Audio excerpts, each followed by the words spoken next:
Hey, good morning and welcome to Breakthrough Walls. I'm Ken Walls and I am your host. And listen, you guys, I've had some pretty amazing people on this show over the last 4 years, but I may have two of them, the most amazing I've ever had on the show today. John David Mann and his beautiful wife, Anna Gabriel Mann. They are coming on here in just a second. We're going to talk about life. We're going to talk about their book, which is unbelievable. A lot of great things. So, number one, share this out right now to both of your friends and stay with us because you don't want to miss this. See you guys in a minute.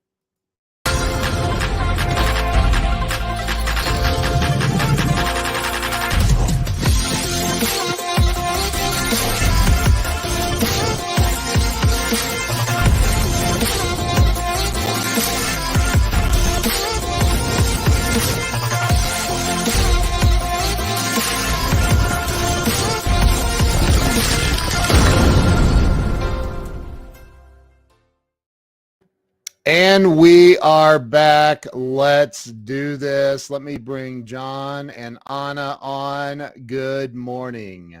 Good morning. I saw you watching the intro video. What do you think of that? I love it. I love it. I love when it keeps bringing another amazing guest up and smashing through the wall. And here we are with two absolutely amazing human beings. We have Joaquin joining us from hell. I'm not referring to my former marriage. He actually lives in I had to. It's kind of just works with the whole theme, right? John, it's thematic. It's thematic. It's thematic. There is a town in Norway called Hell. Did you know that? I did not. Is that where hell froze over? Yes, he is a great guy. He's part of my Grow Live Academy, in fact. Oh, fantastic. So listen, first off, thank you both for being here. Second, thank you for we did an Amazon Live the other night and it was spectacular. Third, congratulations on this absolutely amazing new book, The Go-Giver Marriage. And yeah. So listen, I've never done this where I interview a husband and wife on the show. Never. Mark Victor Hansen go easy on you. Yeah. Well, so I'm going to go easy on you because the way that this works is you come on and you talk about where you were born and raised and what life was like. And I'd like to hear a little bit about that from both of you, if you don't mind. Just kind of touching on it. So we will, chivalry is alive and well. So we will go ladies first and we will ask Anna to just kind of share, where you were born and raised and what it was like growing up for you as a kid. I was born in Greenfield, Massachusetts, and life was rather idyllic back then in the sense that, we had a fantastic YMCA in our town, and I went to a camp and I got leadership training from the age of 10 years old on through the YMCA. Was a counselor at their camp my whole of my junior high and high school years. Spent a lot of time, being guided by people who were real leaders in the community. So it was a really amazing experience. My parents were also movers and shakers in town. And so it was like the idyllic small town life. That's awesome. Yeah. That's awesome. John, what about you? Were you born writing? I was born with a pen in my hand and my mom said, ouch, would you put that down? No, I was born many years ago as a baby at the time in a little town that time has forgotten in the middle of New Jersey, a faraway mythical place called New Jersey. Yeah. So I am, in fact, a Jersey boy. Yeah. You can take the man out of New Jersey, but you can't take New Jersey out of John Mann. So anyway, I was born to a musical family. My dad was a college professor and musicologist and conductor. He was one of those rare musicologists, which is a music theorician, a music, academic, who also practiced what he preacheth. Wow. He was a choral conductor. He conducted several fairly famous choirs. Bach and Handel were his specialties, and that was my growing environment. I grew up in a cloud of classical music. Oh My mom was a school teacher. She taught Greek mythology, and she wrote plays for her kids and performed them. And after later in her life, when she left teaching at a school, she created a theater at our house off the front porch called the Front Porch Theater. So I was kind of raised in the world of the arts, you could say. Oh my gosh. Wow. And I started out in, that that's where I fills in came a from. lot of spaces for me. I was the black sheep in the family, however, I would say. Older brother, younger brother, they're both musicians. They're both fairly normal. I was kind of a curiosity from the start. So Really? I've gone through my life pinballing like a pinball from career to career to career to career. And I only ended up doing this writing thing in my 50s, really. This whole 30 books thing is like, this is my what do you call this? My second career, my 10th career, whatever. It's my later in life career. It's what I finally arrived at. What are some of the careers you've had? Astronaut, neurosurgeon, politician. No, none of those. I'm sorry. My primary occupation is to make my wife laugh. And look, I just succeeded. She laughs at the stupidest jokes, which is great because those are the ones I have. It works out well. No, I got very involved in nutrition and natural healing. Oh, there goes Ken. I got very involved in nutrition and natural health. And so I spent many years in that whole world, Wow. which is where our paths originally crossed. And because Anna has this background as well. She has as varied a background as I do. She gave you a very modest introduction, but there's a whole lot more to say about her, which I'm happy to say to anybody who wants to hear it. We're gonna dig. We're gonna dig. I drove cab. I worked at a natural food store. I got held up at gunpoint a couple times. I did, these various jobs that you do to try to earn a living as a skillless, naive young man. And eventually, I did a whole bunch of teaching, music and theory and this and that. And eventually, I ended up editing other people's stuff. And finally, I dabbled in being an entrepreneur. I started some businesses. I started some magazines. I started some food businesses and built a sales organization that had like 150,000 people in it. I was really into that for a while. Wow. But writing is where I was aiming the whole time, although I didn't know it. This is my life path. That's where you were aiming the whole time. Wow. Though I didn't know it. Yes. That's interesting. I was also aiming at Anna the whole time, although I didn't find that out either until my 40s. Well, so Anna, what are some of the things that you've done along your journey? Well, I went to graduate school without a BA. I recall you saying that. Yeah. I co-founded the first Chinese medical college in New England. Wow. Yeah. And it came about because I had a child with special needs who had pretty severe seizures in the first 2 years of life. And so I was able to study with Dr. John Shen, and he only took on 12 apprentices. He was a very, very famous Chinese medical doctor. Wow. And so I not only studied with him, but I just learned a great deal. And I was married at the time to somebody who was a really brilliant Oriental medical practitioner. And so we co-founded this school, and for 17 years we ran it, and it was an amazing experience. Yeah. Wow. Is it still in existence? It is not, no. Oh, okay. Yeah. I just want to point out that Anna was also the only American in a modern dance troupe, professional, well-known modern dance troupe in another country. She was a registered sharpshooter. She was a professional puppeteer for children's shows. She's done many, many things. That Are you serious? I don't know. Most importantly, she's a certified EEG neurotherapist. Yeah, I am. I'm a certified EEG neurofeedback therapist as well. Because what is that? That is a type of therapy that really gets at the root of trauma. A lot of people know about EMDR, But Wow. EEG neurofeedback really gets to the root of taking an over-aroused brain that is reacting to everything, you know, in the sense of the original trauma. And it really calms it down. It's also excellent for kids with ADD or ADHD.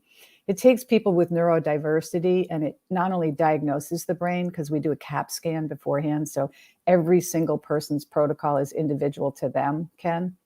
And Wow. that's really part of the power of it. Yeah, it's really big in trauma circles. People really understand what it is and what it can do. What do you mean react? Take that back. Yeah. And when it comes to the guns, you don't want to get between me and my gun, in the sense of. I love it. I love it. In the sense of, I started shooting guns at 5 or 6 years of age. And that same YMCA camp that I went to had an actual shooting range. And I went through all 10 bars of the NRA's base training. And I was the only person in the history of the camp to shoot 5 shots through the same hole. Oh my gosh. In 4 or 5 positions. Wow. I never make her angry. Hey, I shoot guns in my novels. Does that count? I think like yeah, don't make her, she can hit you when you're running too. That's right. Exactly. I don't bother to run. There's no point. I would just die tired. Yeah. And then I went on to shoot skeet after that. So yeah, I can definitely hit you while you're running. Wow, those poor skeet. You want to hear the first words, Ken, we ever spoke to each other? I Sure. said to her, "You're beautiful. I am not Skeet." I wanted to establish that right from the start. Oh my gosh, that is so awesome. So you guys have this amazing book. I told you I still haven't read past the first page and a half. I'm going to, I promise. But you know, I've read, I remember I told you when I read The Go-Giver, which was you and Bob Burg. I read that, and I think I read that in honestly a couple of 2 or 3 hours. It seemed like it was a pretty quick read back then. And I was like, oh my gosh, that it was unbelievable. And so now I know you've taken some of the same principles from that, and you've created this amazing new book called The Go-Giver Marriage. My question for both of you is why? Why did you, I mean, there's a whole gaggle of books on marriage. I mean, why did you decide that, you know what, now would be a good time to write a book on marriage? You know, I'm going to start with that and then hand it over to you, sweetheart. Is that okay? Sure. I just want to say that, you know, there is to some extent the law of supply and demand here. And what I mean is there was a demand. Since the first Go-Giver book came out, which was in 2008. So we're going on, that's almost, almost 15 years now. Wow. When the Go-Giver manuscript slid off my desktop printer back in 2005, 17 years ago now, Anna read it. She was the first reader. She was the first person on the planet to read it. And she said, this is the same thing you did. This is awesome. This is amazing. And it would make a great book on marriage. So we had that idea way back then. She had that idea way back then. But we heard from people all throughout this time, this decade plus, who read The Go-Giver, who have applied it. You know, this Ken, you know, it was not only, yes, it was a business book, but not only was it applied in business circles, but also people were using it in their community workshops. They were using it in their my kind of ladies. My kind of ladies. We're digging the comments. Yeah. People were using it. People were using it in their churches. They were using it in marriage counseling. They were using it in schools. There's a guy who started teaching The Go-Giver in his high school class, his English class, every year to the senior students. He's been doing that now for 13 years, 14 years. So people have been asking us, when are you going to write a book that actually takes the Go-Giver idea and puts it right smack in the middle of relationships? When are you going to write a book about relationships, a book about marriage? So there has been that there's been that demand out there. Yeah. But sweetheart, please take it from there. I ran out. Well, my education and my master's degree is in clinical psychology. And so I've spent most of my adult life being a therapist.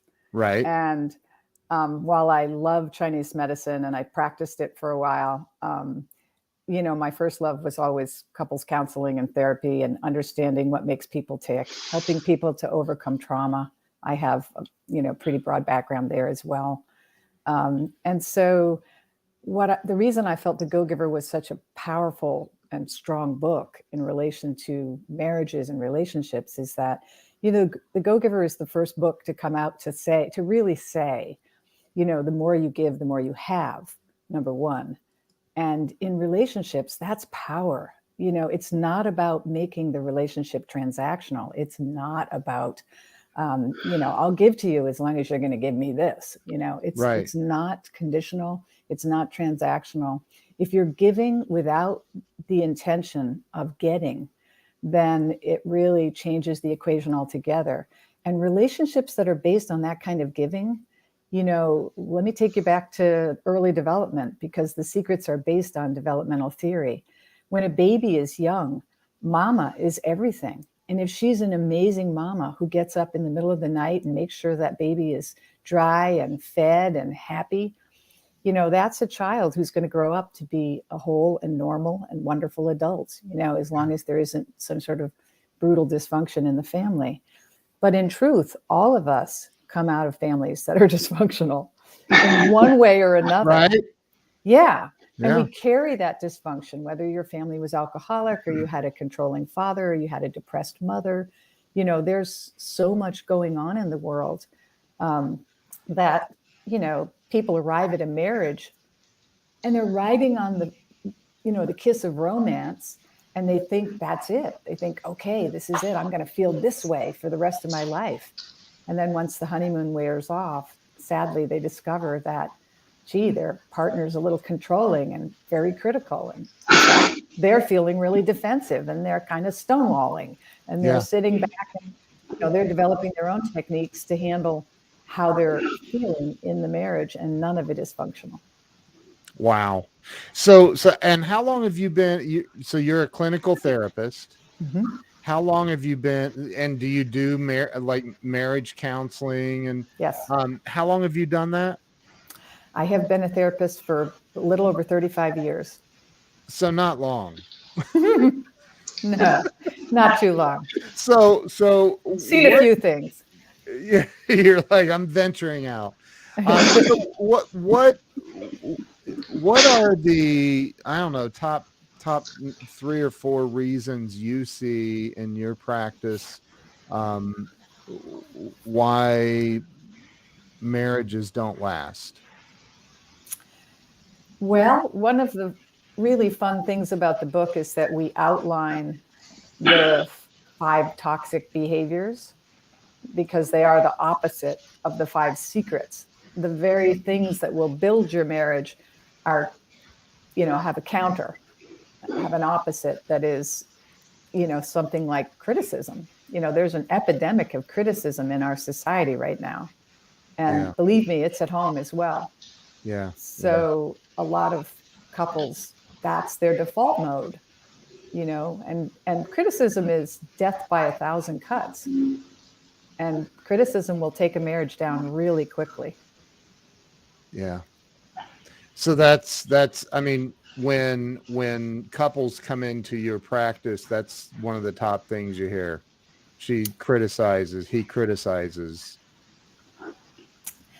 I think it's bigger than that. It's more complex than that. When there's criticism, there's often neglect. There may be control issues. One partner may be very controlling. So it can, it can run the gamut. And one person can be very aloof and kind of not interested in a closer relationship, while the other person kind of has a more desperate, a little bit more, needy perspective. So, it's all over the place. But the secrets are based in developmental theory. What you needed when you were an infant and a child, you still need as an adult. So if you're practicing the secrets, you're giving your partner one of the core things that they need. Wow.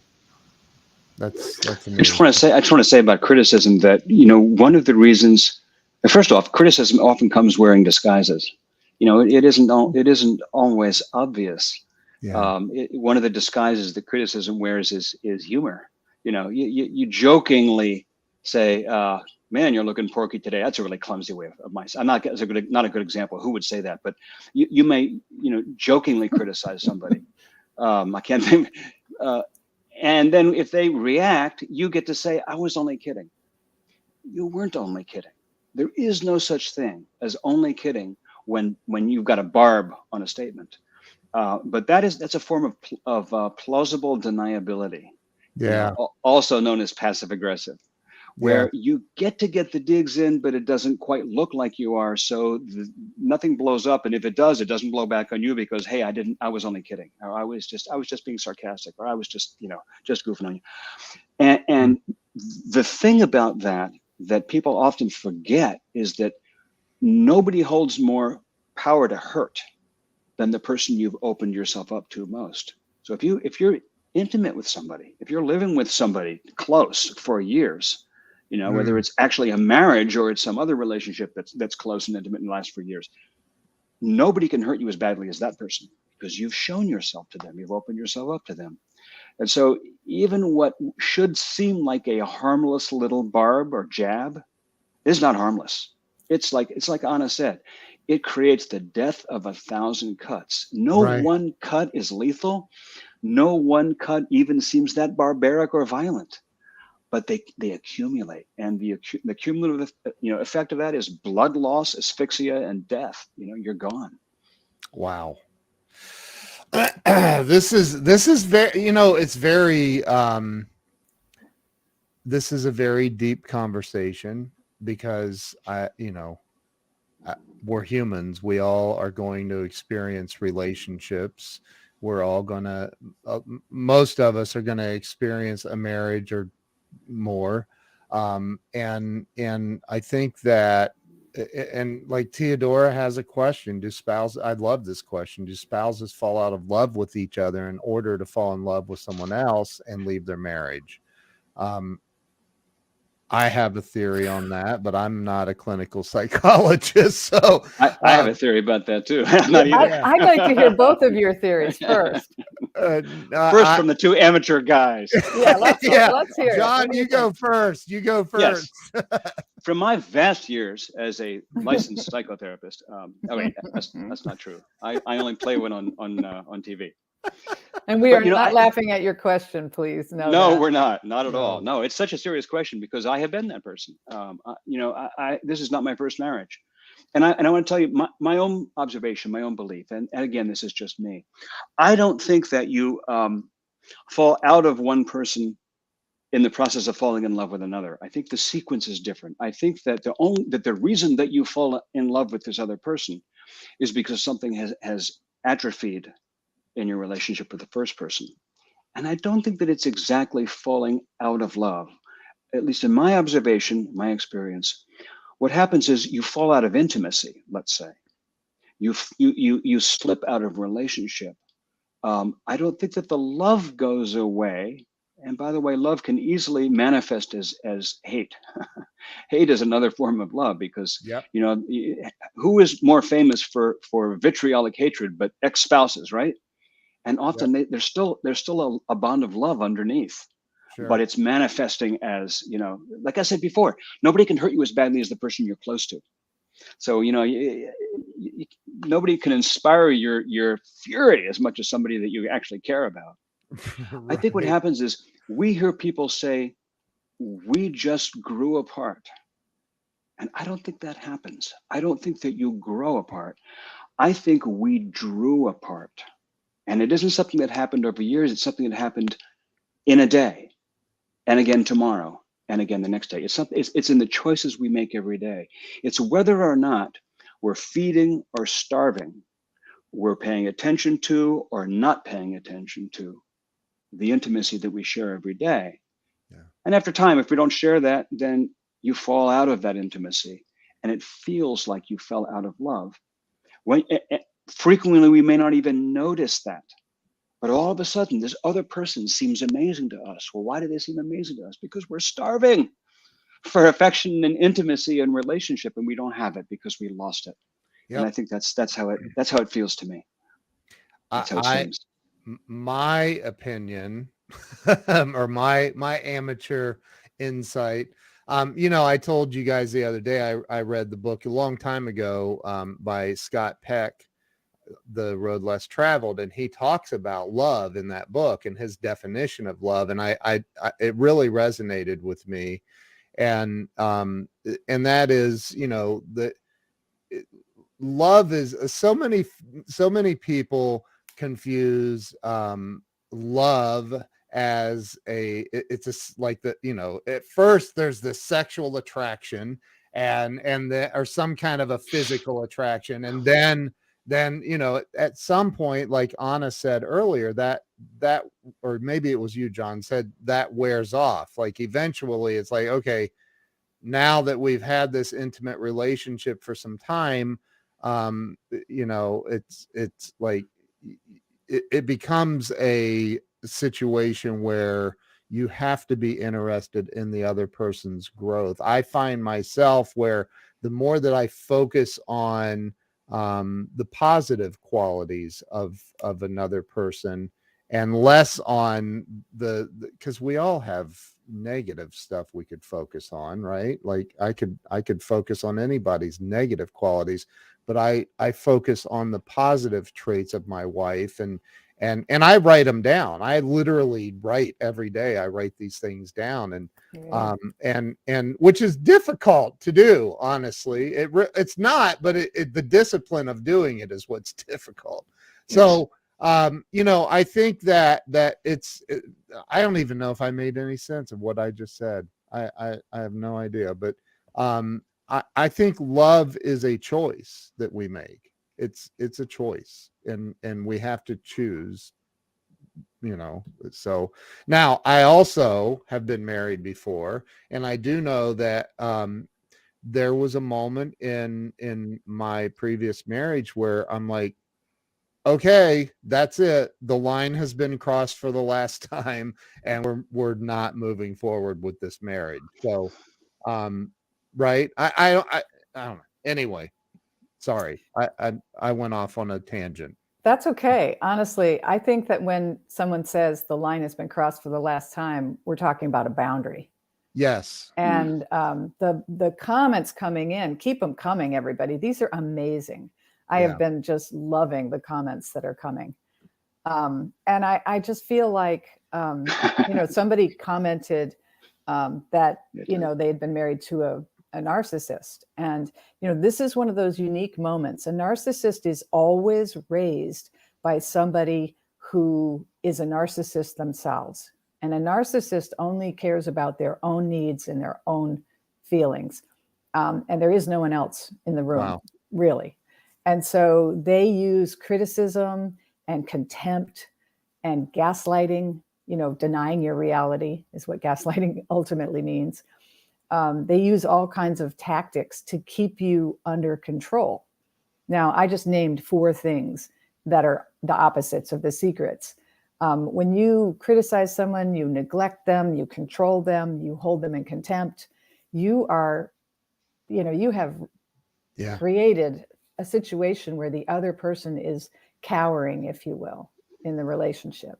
And that's the best they can do.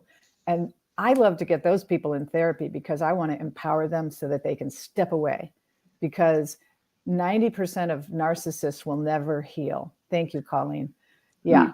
95% of narcissists will never heal, and they'll never heal because there's a great line in our book that says, love isn't blind, love illuminates. And the truth is that love illuminates all the places that you're not healed. Love makes all the parts of you that aren't whole show up. Wow. And when your partner sees that, they can either try to jump in and control you and say, I need you to be this way. That's the cornerstone of codependence in a relationship. I need you to not talk as much when we go to parties. I need you to wear these jeans, not those jeans. I need you to lose 20 pounds because I love you, but I'd be more attracted to you if you lost 20 pounds. You know, there's just a 1,000 cuts, if you will, 1,000 ways every day that you can sink someone's self-esteem that you're close to. And the secret's, again, being based on developmental theory. Developmental theory is the theory of narcissism and the development of the self. As an early infant, you're in the stage of narcissism. You need the whole entire environment to pay attention to you and serve you and attend to you.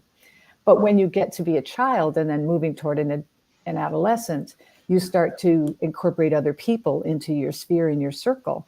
And if you're doing that well and you have good parents guiding you, you learn to accommodate other people with respect and with integrity. It's not about you. But a narcissist never knows that because they're so wounded. And this is not to feel sorry for them, because if you arrive at adulthood as a total narcissist, you know, there's many CEOs in America who are totally very, you know, type A driven narcissistic personalities. And many of them go through 4 wives or 4 husbands because they haven't ever been able to maintain the intimacy of a personal relationship, because they're too concerned with being the, you know, being in charge. That's it. I'm changing my title today. I used to be CEO. I got to come up with a new title.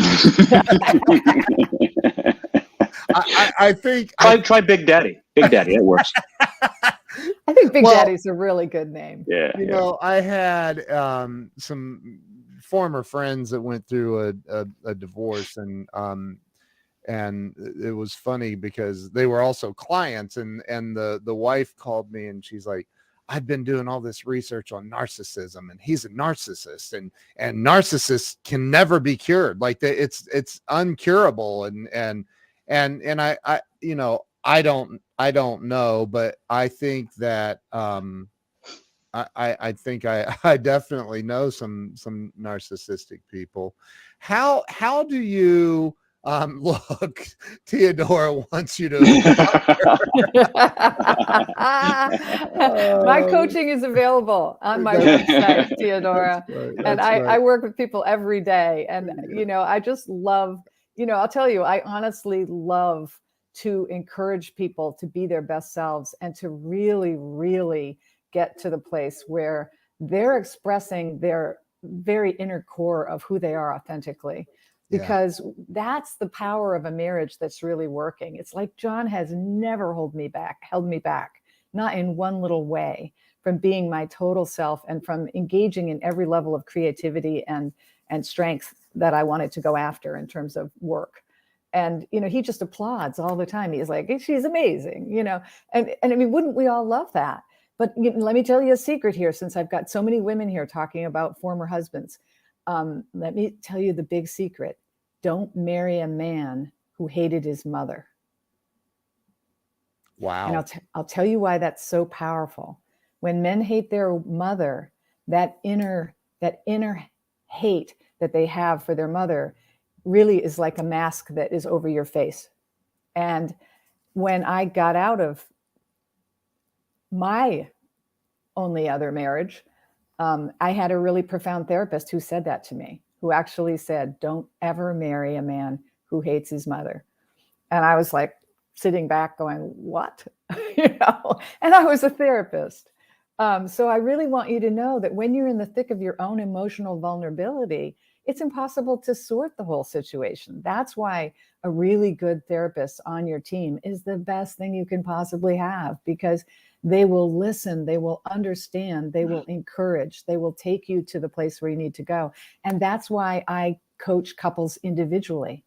Putting 2 people in the room together is like witnessing the fight. You're like in a ping pong game. You're just going bing, bong, and they both want you to take their side. It doesn't mean that growth can't happen. And there are phenomenal couples therapists out there. If both people are in the room wanting to work on the marriage, couples therapy can be really powerful. Wow. I have chosen to work individually because I want each person to tell me what the dirt is from their perspective. And I want to work with them directly on how they are going to change themselves in the marriage. Because if they're not going to change their behavior and they're going to continue to blame it on the other person, and they're going to continue to come to every session and just criticize their spouse, we know what's going to happen to this marriage. It's not going to make it. Brian Tracy was on this show, and he said one of the most profound things I think I've ever heard anyone say. He said, the moment that we take personal responsibility for everything in our lives is the moment that we cross over from being a child to an adult. I was like, oh my God, that's amazing. And it's so true. Yeah. Yes. And if I can add even another side to it, Yes. You don't get to be an adult until you forgive your parents. You don't really get to be a full adult until you forgive your parents. That's because beautiful. Whatever the work is, it's yours to do. They did the best that they could, and maybe they failed miserably. Yeah. But they did what they did. It's now your job to shift it. And when you forgive them, you release them and stop blaming them. And that's the whole point. When we say in the book, drop the scorecard and become aware of your scorecard, we're essentially saying you have to really stop scoring on your husband or your wife. Because when you stop scoring, you start taking responsibility for your behavior in the relationship and doing what you can to bring positive energy to the relationship. I'm starting to wonder if we need John on this interview. Really, just a handsome face. In fact, she hired me yesterday. We'd never met before. She just brings me on these shows to kind of, I want to tell all the listeners the coolest part of our history is that we met when we were in our 20s at a party in Boston. Okay. Oh my gosh, are you kidding? Met in quotes. Because yeah, it was a Tony and Maria moment. We were totally attracted to each other from across the room. John was the keynote speaker at the event, and I was like sitting there going, and wow. But I was on a date with someone else, and that is like a line I would never cross. I would never flirt with another person while I was on a date with somebody. You flirted with your eyes and soul. My soul was definitely there. Denial is not a river in Egypt. But we never even spoke a word to each other. Oh my gosh. And then I didn't know. In fact, I didn't know her name. I never learned her name. I knew his. It was like Cinderella. She ran off, and there was this glass slipper. I knew his name because he was the keynote speaker. But I'll just tell you that we met again at 40. And that's when, 25 years later, man. Yeah, all the lights went on, and we were like, oh my goodness. That is so incredibly And cool. I held out the slipper and said, would you try this on? He said, I'm 25 years old and my foot wouldn't fit it. What are you, a moron? So love at first sight. That is so amazing. I love that story. So when you talk a little bit look, I want everybody watching to go get this book. Look how red my face turns when I hold the book up. Yes. Wow. Go get this book, The Go-Giver Marriage.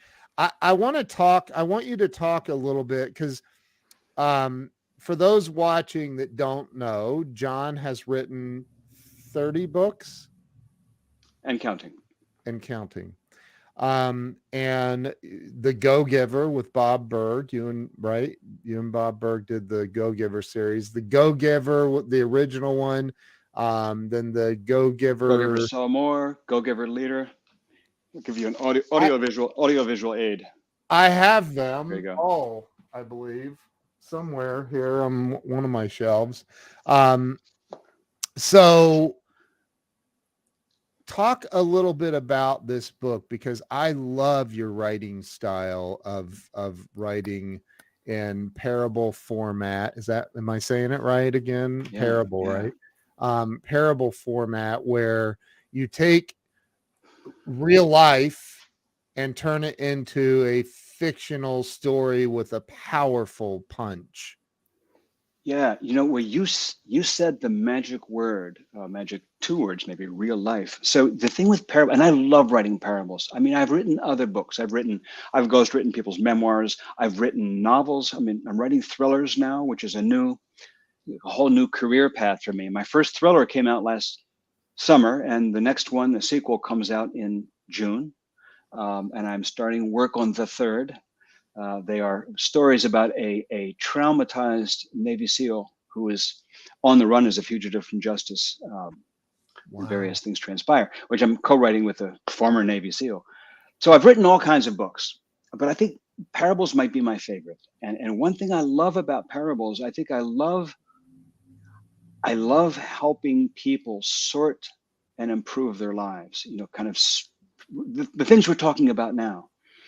I love people having these aha moments where they go, oh, I could be doing this differently, and all this other stuff would open up for me. And then that's, you know, that's what I strive for in a parable. The parables have a bad name in some circles, and the reason for that, I think, is that there are a lot of parables that are a little flat, like a little cartoonish. There's a misunderstanding about parables. The misunderstanding goes like this: something that's simple must be easier. No, simple writing must be easier than complicated writing. A parable is so much simpler than a novel, but it's almost twice as hard as a novel. Because here's the challenge of the parable. The parable is a relatively short, simple story that illustrates life principles. That's what it was in the Bible. That's what it was in Aesop. That's what it still is today. But because it's short and it's simple, doesn't mean it's like a cartoon. It has to be real. It has to feel authentic. It has to move you. If I don't cry while I'm writing it, you're not going to cry while you read it. If I don't laugh while I'm writing it, you're not going to laugh while you're reading it. And if you don't laugh and if you don't cry, you're not going to learn anything, because it's not going to touch your soul. It's not going to be real. What has to happen in a parable is you meet a character. A parable is always about a character who wants something and who's looking for something and is having a challenge getting it, or who is stuck, or is yearning, is seeking. A parable is always a quest. And when you are introduced to this character on page 1 or page 2, you need to feel like that's me. You need to be that character, because you need to go through that quest. You need to feel the triumph. You need to feel the frustration. You need to feel the pain. You need to feel as the triumph at the end when the character kind of breaks through. Speaking of breakthrough walls, you need to break through and find the Holy Grail, which in Joe's case, in The Go-Giver, is this understanding that when you shift your focus from what can I get, to a focus on how can I give, how can I support, how can I improve your life, how can I add value to your life, that when you do that, your life improves, not just there. So when Joe gets that, that's the Holy Grail of the story. And when you read it, I need you to feel like, oh, I got it. I got the Holy Grail. Because if you do, then the parable works. The Go-Giver worked. That's why it sold 1 million copies. And it was just such an exciting thing to be part of. That's what we wanted to do with all the Go-Giver books, but that's what Anna and I wanted to do with the Go-Giver marriage. We want people to fall into the stories. There's a fable within the parable. It's like there's a fairy tale in the middle of the parable, which is in the middle of the guidebook. So it's like a turducken. And that's the first half of the book. Right. The first half is the parable. Second half is the practice. And the practice is Anna's work. The practice is Anna says, okay, let me explain to you what you just read, and explain to you in just simple, really simple terms, why it works, what it means, how it shows up in your life. And here's a tick list, tick, tick, tick, tick, tick, tick, of how you can do it, of what you can actually do every day. And also, here are some client stories that illuminate how it can go wrong. Because I also explain in that second half what those toxic behaviors are, the opposites. Because in each client case, I illuminate a couple that were basically playing volleyball with the opposite. And then they both woke up and decided to shift their behavior and change their own personal approach to the marriage. And that's when you see the transformation happen. So I love that part of it, just because those toxic behaviors, we spend a lot of time teaching about those toxic behaviors, because those toxic behaviors are the very things that take marriages down.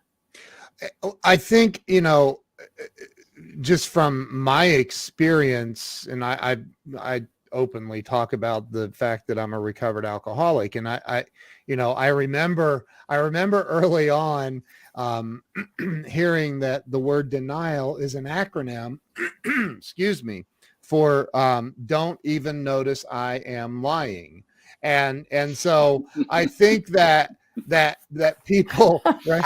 Is that great or what? It's I so love great. it. That's awesome. But so people don't, they may, because of the 60,000 or so thoughts we have a day on average, they don't realize that they're having these toxic conversations in their head about maybe not just their partner, but life in general, right? And so I love the fact that you do it in story format and you break it down in, it sounds like, in layman's terms in the second half of the book, because too many people in your I don't want to stereotype, but in your line of work, I think people like to flex their PhDs and pontificate and talk over people's heads, and you're like, I just spent $250 for an hour of time and I have no idea why. Like, what did Writers do that too. Writers like You're to flex right. their vocabulary, don't they? Yeah, really. Hey, you want to know what the Yeah. biggest lie is? One of the most commonplace lie in modern America is, probably modern life, all of life. What? I'm fine. Right. No, you're not. Yeah. I'll tell That's you, an acronym too.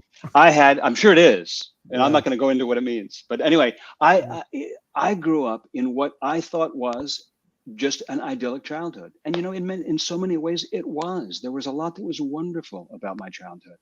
My parents were just incredibly lovely people. They loved me. There's a lot that was good.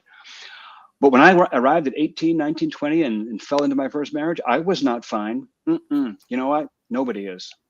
Anna often says, nobody escapes childhood without wounds. And so when you're married and the honeymoon wears off and you're both sitting in the living room looking at each other and you go, I'm fine. Yeah, I'm fine too. Oh, no, you're not.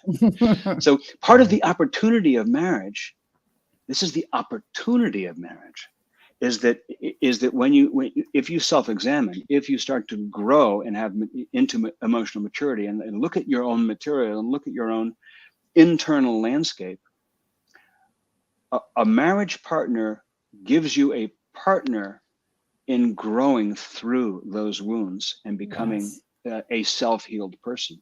It isn't that your partner heals you, it's that you heal you, but they're there to assist. They're there to support. They're there to help lead you down the path. How often, this is a borderline rhetorical question, but how often do you see a couple where one or both have a maybe even an unconscious expectation of their partner fixing them or solving all of their problems? Like that's got to be common. It's a great question, and it gives me an Yeah. opportunity to talk about the last secret. The last secret in the book. See, in all the Go-Giver books, the first 4 secrets are about giving, and the 5th secret is always counterintuitive. In the original Go-Giver book, it's give, give, give, give, and then the last one is receive. You have to stay open to receiving. Well, in this book, the first 4 are about giving to your partner in one way or another, extending your belief, really holding an attitude of always adding value to their life. But the 5th secret is purely about you, and it is about giving to yourself. The 5th secret is about growing, and I mean personally growing. Now, personal growth could be working to overcome a trauma from your childhood. Personal growth could be something like becoming a master gardener, taking on painting. I'm a nature photographer. I love it. And I took that on late in life. So it's about the ways that you allow your curiosity to express itself and to keep becoming more multifaceted, because Wow. the more you grow yourself, the more you have to bring back to a marriage, the more attractive you are, the more multifaceted.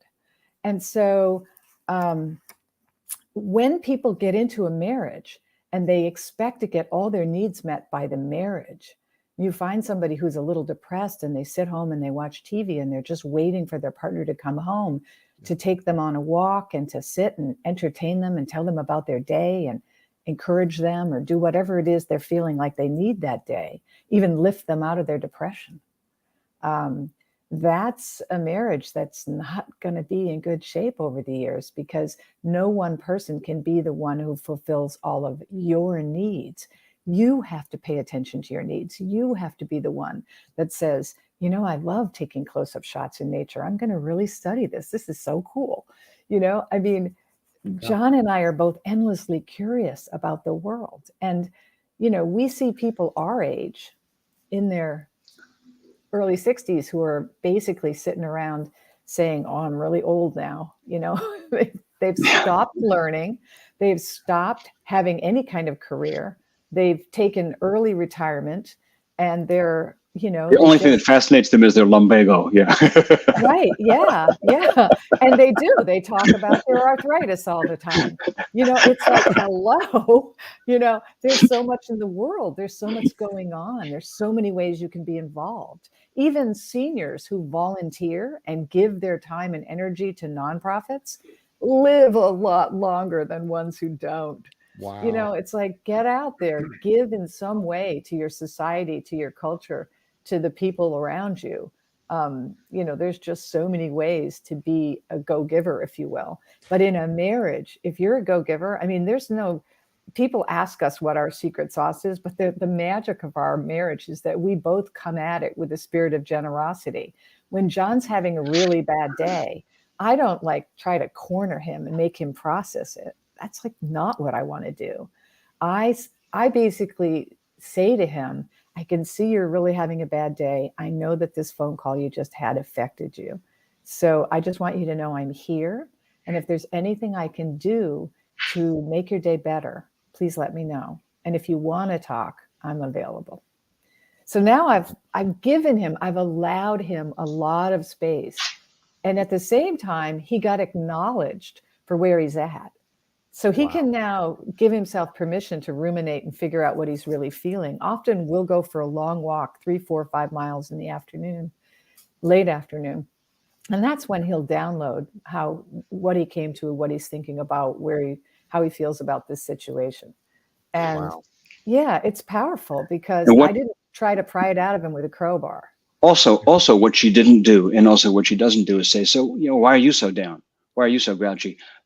In that tone, the real meaning of that question isn't, I would like to know what's going on for you. The real meaning of that would be, would you stop being that way? Yeah. Right. Because I'm already having a hard day. Now you're making my day worse. Could you stop being that way, please? And we often do this to each other. I don't mean Anna and I do, but I mean people. We often do this to each other in ways we're not even aware of. Sometimes, would you please be a little bit different right now? I need you to be, could you not be in a bad mood right now, please? Because it would be better for me if you could just be a little lighter. Yeah. And you know, or you know, in a more serious vein, we often use the example of a miscarriage. You know, a couple has a miscarriage, and it can be just a tragic, brutal thing, particularly for the woman who's gone through this whole hormonal thing where her body was preparing to have a child, and now it doesn't have a child. And you know, we've both been through this. I mean, I went through it as an observer, obviously. But it's traumatic for both parents, but especially for the woman. So it's not an uncommon thing for, after a few months of grieving and mourning, for the husband to kind of go, can we move on from this?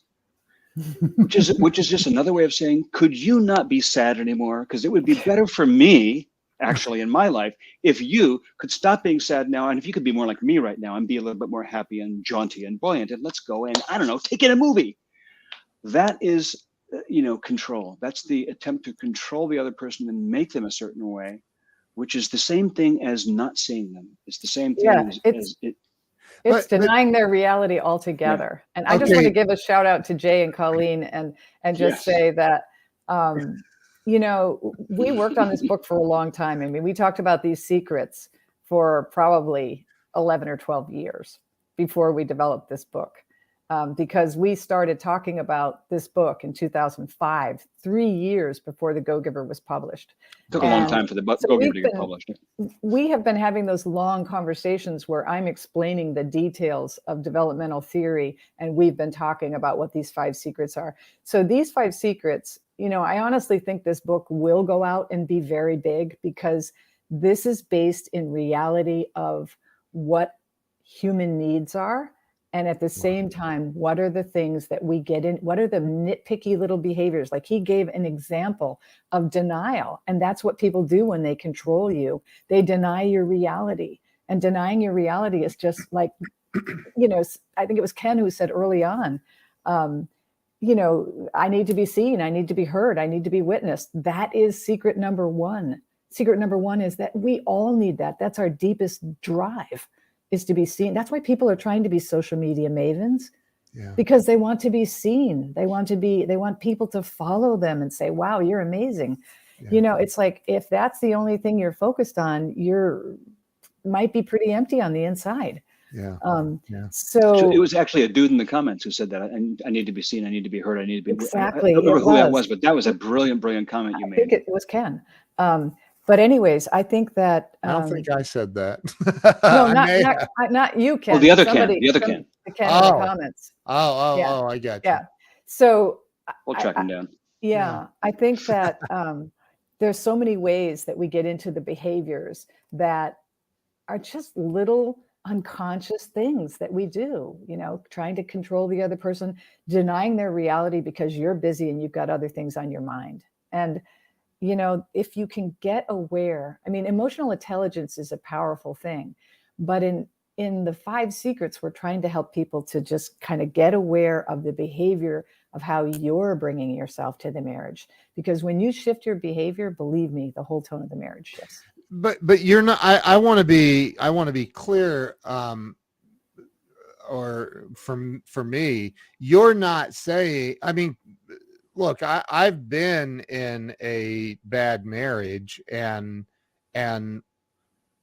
I've meditated every day of my life for more than 18 years. I think that there were times where the other person in my life, I could have been the Buddha and gotten pissed off.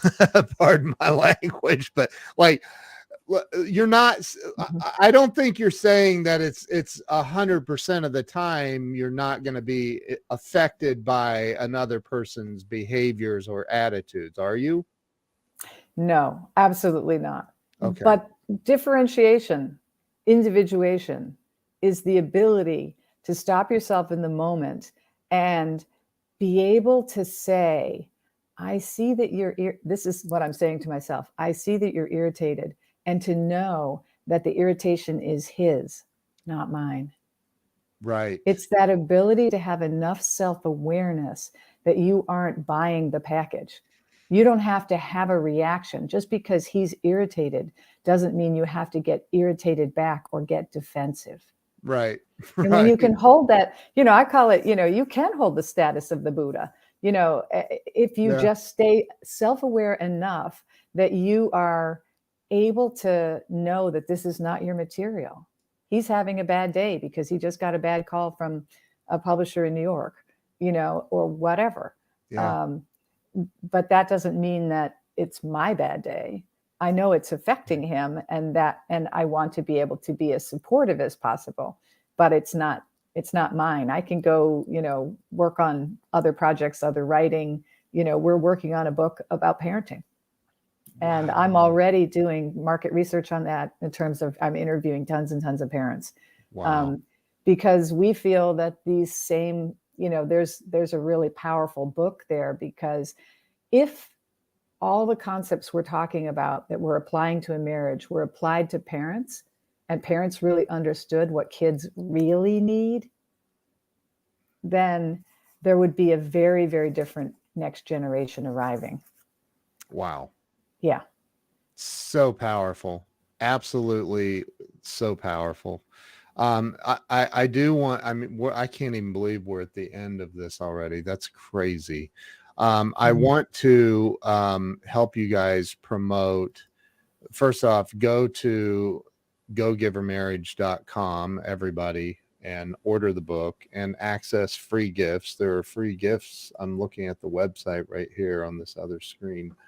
Order now and access free gifts. And you guys have something, some sort of a master class or something coming up. You want to talk about that? We do. We actually offer this workshop multiple times a month. It's called Living the 5 Secrets to Lasting Love. It's a 2.5-hour Zoom event, and you can register for it on our website. It's an awesome deep dive into the 5 secrets and the 5 toxic behaviors. And we really, really get into, sharing it in a way that makes it really accessible for people. And so it's like taking the book and dissecting it in a way that is very powerful. So people can access that on our site. They can access my coaching on the site. And we're training a whole new group of Go Giver Marriage coaches. So for any coaches or other people that are out there listening, or people who aren't a coach and they want to be a coach specifically to marriage, that coaching program starts in the fall. And we are taking applications right now. We have a bunch of people who have already joined the program. Wow. And we're really excited to train coaches, because that's the other way that we can take the work out and expand the numbers of people who are getting exposure to it. Wow. So awesome.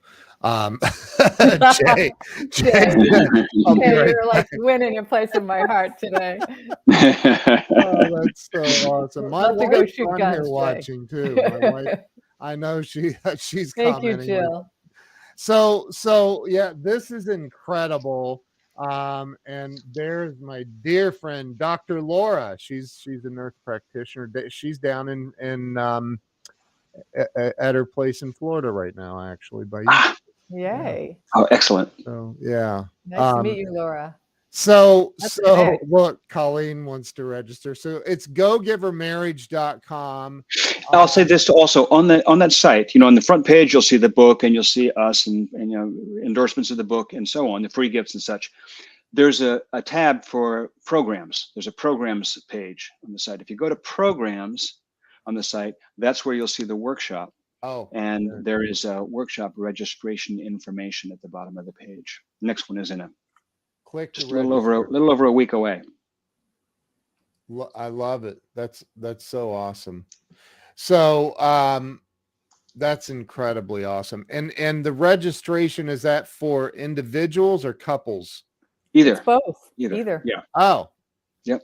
Okay. Wow. You guys are incredible. Absolutely incredible.